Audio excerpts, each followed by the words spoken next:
Bom, na verdade, eu preciso concordar inicialmente com o que você colocou. Há necessidade de operações como essa serem realizadas. O trabalho da polícia precisa ser feito e precisa ser feito de modo coeso, mas principalmente de modo organizado e correto.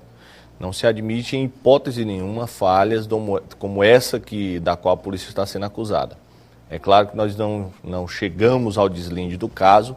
Precisa efetivamente se descobrir se a voz que está dos telefones que foram grampeados são ou não do fotógrafo, mas efetivamente o que se admite, o que não se admite, é um erro flagrante numa operação policial dessa natureza, erro que nesta operação em específico não se deu só nesse caso que está sendo alegado. Também um advogado na região de Picos teve sua casa invadida equivocadamente pela polícia, trazendo um desconforto à sua pessoa, à sua família. Quer dizer que seria aí um segundo caso, além do Joel Marques, fotógrafo, exatamente, um advogado teria tido a casa invadida. Um segundo caso nessa mesma operação. Minimizando esses efeitos nefastos, no caso do advogado, assim que ele se identificou, que perguntou do que se tratava, a polícia notou que estava no local errado e recuou. Não chegamos à situação que foi detectada com relação ao fotógrafo. Enfim, é preciso, volto a mencionar, é preciso que a polícia faça seu trabalho.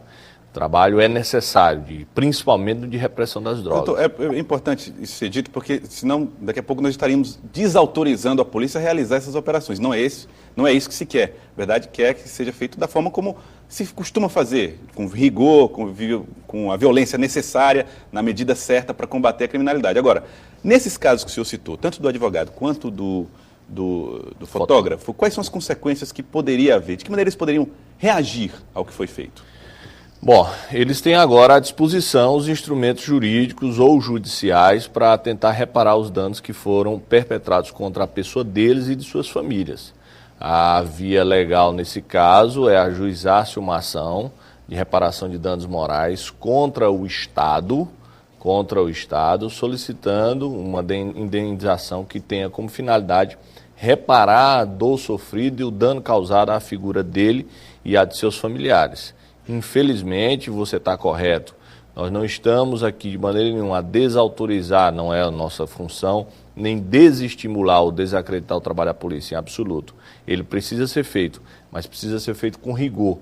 E pelo rigor passa o maior critério possível. Erros dessa natureza que se anunciam são inadmissíveis. Doutor Cid Froy, eu gostaria de aproveitar que o senhor está conversando aqui conosco, para o senhor acompanhar conosco aqui uma matéria que mostra a situação do Piauí em relação aos magistrados que estão sendo processados. O Piauí está liderando aí nas cabeças do ranking nacional de magistrados que respondem a processos e que passam por investigações. E alguns deles acabam sendo aposentados compulsoriamente. Vamos ver. Atualmente, no Piauí, existem registros de 3 juízes afastados das respectivas comarcas e um aposentado. Os profissionais afastados foram Dr. Carlos Henrique Teixeira, da comarca de Parnaguá, acusado de vender sentença, liminares e negociar decisões judiciais. Dr. José William do Vale Veloso, de Campo Maior, ele está respondendo por extorsão.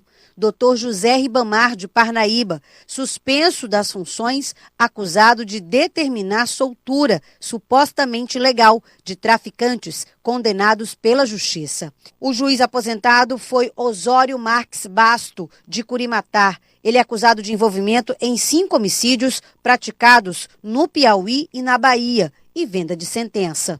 O CNJ divulgou a lista dos magistrados investigados em todo o país com as iniciais dos magistrados e a origem das denúncias. O Piauí apareceu como campeão de investigação contra magistrados. De acordo com o órgão, existem 211 processos relacionados a juízes piauienses. Alguns profissionais respondem a mais de 10 processos. Bom, doutor, muitas vezes esses juízes são punidos com aposentadorias compulsórias. Isso, na opinião da OAB, é uma punição? Essa é a maior punição que um magistrado pode receber, segundo a Lei Orgânica da Magistratura. Essa punição, inclusive, está sendo questionada no âmbito do Congresso Nacional. O movimento que existe é de que punições mais severas advenham às pessoas dos magistrados. O que ocorre é que, no seio administrativo, no âmbito dos tribunais, investigando a conduta desses magistrados, alguns deles, que eu inclusive me adianto, não foram esses que foram mencionados na matéria, esses não foram ainda definitivamente julgados, mas outros nos últimos anos já foram julgados pela Corregedoria do Tribunal de Justiça, pelo Tribunal de Justiça do Estado do Piauí e foram aposentados compulsoriamente. Ou seja, receberam no seio administrativo a maior pena que é prevista em lei. E ocorre que em alguns desses casos, além da infração de cunho administrativo, eles cometem também um ilícito penal, eles cometem um crime. Por exemplo, o magistrado que é aposentado pelo fato de ter recebido dinheiro ou solicitado dinheiro, ele cometeu também, além do ilícito administrativo, ele cometeu um crime de corrupção passiva, certo? Então, o que nós solicitamos também no Ministério Público? Uma atenção especial a esses casos e que, em razão do ilícito penal cometido, esses magistrados sejam denunciados. E como é que a OAB se posiciona na prática para garantir que isso aconteça? A posição efetivamente tomamos ontem. Tivemos uma audiência, participamos de uma audiência com a Procuradora-Geral de Justiça, fizemos chegar até ela a relação completa dos magistrados que efetivamente foram punidos com decisão transitada em julgado e afastados dos seus empregos, aposentados compulsoriamente pelo Tribunal de Justiça do Estado do Piauí, e solicitamos do Ministério Público, que tem a competência constitucional de ajuizar essas ações penais, que o Ministério Público tome essa providência nos casos em que ainda não tomou, porque em alguns deles, inclusive, o Ministério Público já está agindo. A ordem continuará fiscalizando, além de solicitar, continuará fiscalizando essas medidas, até porque a lei vale para todos, né? Nós conversamos com o presidente da Ordem dos Advogados do Brasil, secção Piauí, Sigifrói Moreno. Doutor Sigifrói, muito obrigado pela sua participação no Notícia da Manhã. Muito obrigado.